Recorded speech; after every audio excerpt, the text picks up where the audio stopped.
सो hello दोस्तों, welcome back my channel guys. आ चुके हैं और एक नॉलेजेबल डिफेंस से रिलेटेड वीडियो के ऊपर रिएक्शन लेकर। फाइनली हमारा और एक मिसाइल का जो टेस्ट है वो सक्सेसफुल हो चुका है। उसी मिसाइल से रिलेटेड वीडियो होने वाला है, एंड तक देखना। आप लोगों को ओरिजिनल वीडियो का लिंक मिल जाएगा in the description. So let's start this video. में आपका स्वागत है। आज के इस वीडियो में हम लोग बात करने वाले हैं अस्त्रा मार्क 3 के बारे में, साथ ही समझने वाले हैं डीआरडीओ द्वारा किए गए एक टेस्ट के बारे में, जहां पर कहा जा सकता है कि इसी मिसाइल सिस्टम को टेस्ट किया गया है ग्राउंड बेस्ड लॉन्चर से। कल डीआरडीओ की तरफ से solid fuel ducted ramjet based एक मिसाइल सिस्टम का टेस्ट किया गया था और इस टेस्ट के सक्सेसफुल होने के बाद में कहा जा सकता है कि solid fuel ducted ramjet technology अब पूरी तरीके से डेवलप की जा चुकी है। देखिए, ऐसा नहीं है कि भारत में रैमजेट के ऊपर पहले काम नहीं हुआ। ब्रह्मोस के साथ में रैमजेट ऑलरेडी ऑपरेशनल है। साथ ही साथ Akash surface to air missile system में भी रैमजेट का प्रयोग किया जाता है। ब्रह्मोस के केस में लिक्विड फ्यूल का प्रयोग किया जाता है, इस वजह से वो प्रोपल्शन थोड़ा डिफरेंट है। लेकिन Akash surface to air missile system में सॉलिड फ्यूल का प्रयोग किया जाता है, इस वजह से आप कह सकते हैं कि ये प्रोपल्शन सिस्टम काफी सिमिलर है। हालांकि इन रियलिटी ये प्रोपल्शन सिस्टम भी काफी डिफरेंट है और कहीं ना कहीं यही कारण था कि यहाँ पर एक पूरी तरीके से नए प्रोपल्शन सिस्टम का प्रयोग किया गया था, जो आकाश की तुलना में ज्यादा एफिशिएंट है, ज्यादा देर तक कंबशन सस्टेन कर सकता है और आकाश के प्रोपल्शन सिस्टम की तरह बल्कि भी नहीं है। आमतौर पर डीआरडीओ को किसी भी मिसाइल सिस्टम को बनाने में लगभग 2 से 3 साल का समय लगता है, लेकिन अगर solid fuel ducted ramjet technology की बात की जाए तो इसके ऊपर काम डीआरडीओ की तरफ से थोड़ा और पहले शुरू किया गया था और इसका पहला टेस्ट साल 2018 में किया गया था। इकोनॉमिक टाइम्स की रिपोर्ट के हिसाब से ये टेस्ट पूरी तरीके से सक्सेसफुल नहीं हुआ था और बूस्टर इग्नाइट होने के बाद में रैमजेट इग्नाइट नहीं हो पाया था।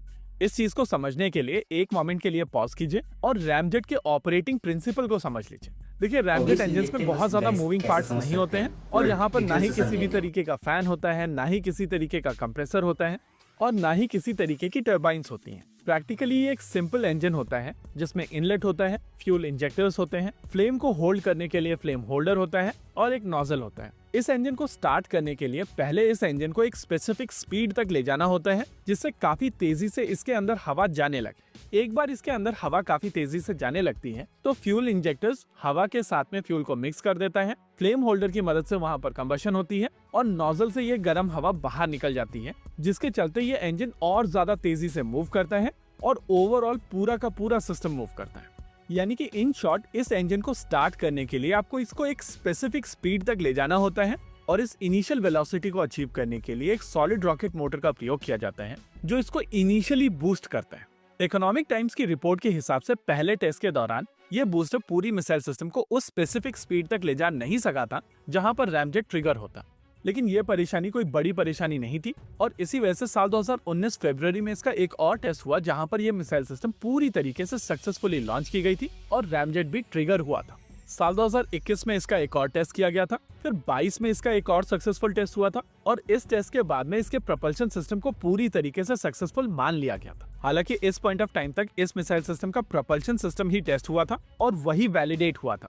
साल 2022 के अंत में दोबारा से इस मिसाइल सिस्टम का एक और टेस्ट किया गया था, जहां पर इसके कंट्रोल सिस्टम को वैलिडेट किया गया था और वो टेस्ट भी पूरी तरीके से सक्सेसफुल रहा था। कल इस मिसाइल सिस्टम का जो टेस्ट किया गया है वो इसकी फाइनल कॉन्फ़िगरेशन में टेस्ट किया गया है।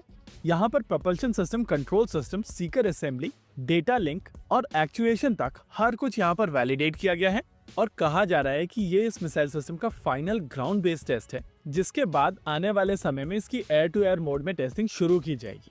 वैसे आप में से बहुत सारे लोग इस मिसाइल सिस्टम की रेंज को लेकर क्वेश्चन पूछ रहे थे और मैं आपको बता देता हूं कि इस मिसाइल सिस्टम की रेंज लगभग 350 किलोमीटर की होने वाली है और रेंज वाले पैरामीटर में ये मीटियोर को आउटक्लास करेगी।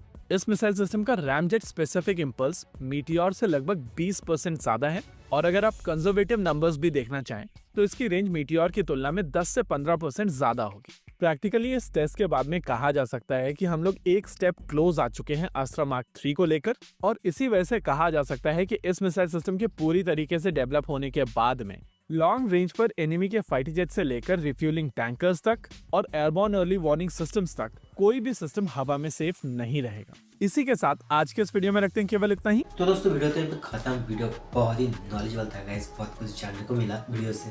और वैसे भी भाई जो बताते हैं ना पूरा डिटेल से, बारीकी से हर एक चीज को बताते हैं। मैं दोस्तों इस बात को लेकर इतना हैरान हूँ, इस मिसाइल को इससे भी पहले 6 से 7 बार टेस्ट कर चुके हैं गाइस। और ये जो टेस्ट था ना, ये फाइनल टेस्ट था जो कि 100% सक्सेसफुली हो चुका है। इस मिसाइल का जो रेंज बताया गया ना 350 किलोमीटर का, इस रेंज भी बहुत ही बढ़िया है गाइस, ठीक है। अब 350 जो बना लिए, 400 भी बना सकते हैं, 500 भी बना सकते हैं, वो हमारे DRDO के लिए उतना बड़ा बात तो है नहीं। और ये जो रैमजेट इंजन है, इसके ऊपर तो हमारा DRDO लगभग 5 साल से काम कर रहा है और फाइनली DRDO ने रैमजेट इंजन को बनाकर ही छोड़ा। तो हमारे DRDO के और एक जो अचीवमेंट है वो शामिल हो चुका है गाइस। शॉर्ट रेंज मिसाइल का जो बाप है मीटियोर, हमारा अस्त्रा MK3 तो उसका भी बाप निकला गाइस। DRDO ने क्या कर दिया गाइस, तहलका मचा दिया DRDO ने। उनके लिए तो एक सैल्यूट बनते ही। अब जितना जल्दी हो सके इस मिसाइल का जो प्रोडक्शन है वो चालू कर दिया जाए, क्योंकि देखिए दोस्तों, मिसाइल बनाते बनाते 5 साल तो लग ही गए और लेट करने का कोई बात ही नहीं है, मुझे जहाँ तक लगता है। आप लोगों को क्या लगता है वो आप लोग कमेंट में जाकर बताना जरूर। वीडियो अगर अच्छा लगे तो वीडियो को लाइक कर देना, शेयर कर देना। मिलते हैं नेक्स्ट वीडियो में, तब तक के लिए जय हिंद, जय भारत।